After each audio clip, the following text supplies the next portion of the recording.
The National Archives has identified hundreds of pages of relevant documents, which will be sent to Biden and Trump lawyers. The White House on Friday evening clarified an earlier statement by Press Secretary Jen Psaki suggesting that President Joe Biden had opted against shielding any of Donald Trump's records from the committee investigating the Jan. 6 insurrection. Following Psaki's comments at a briefing earlier in the day, the White House said it intends to review each request by the former president to prevent the disclosure of such records on a case-by-case basis.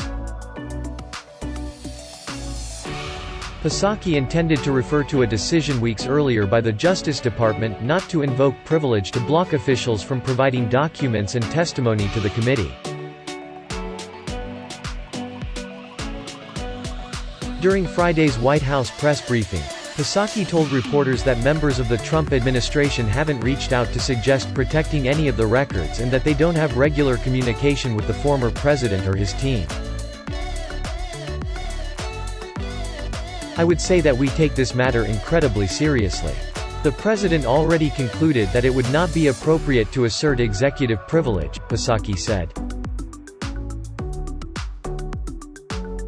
"And so, we will respond promptly to these questions as they arise. And certainly, as they come up from Congress, and certainly we have been working closely with congressional committees and others as they work to get to the bottom of what happened on Jan. 6. The White House has been considering releasing the information to Congress about what Trump and his aides were doing during the Jan. 6 attacks, according to The Washington Post, which first reported Biden's thinking Thursday night. Trump has said he will cite executive privilege to block the committee's requests, seeking protection from a legal theory that has allowed past presidents and their aides to avoid or delay congressional oversight for decades. But Biden on Thursday was already leaning toward releasing the material for use, given the weight of Jan.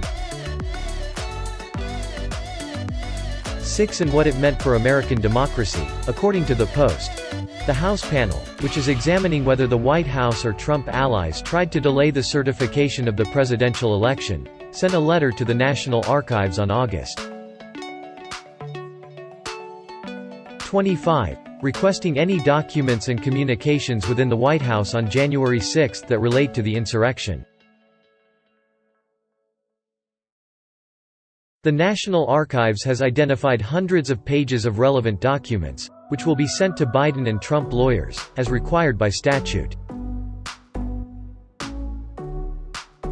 Once the documents are delivered, Trump has 30 days to approve or deny the release, according to the statute. If Trump decides to object, Biden can still turn the material over, since his White House has the final say on the matter.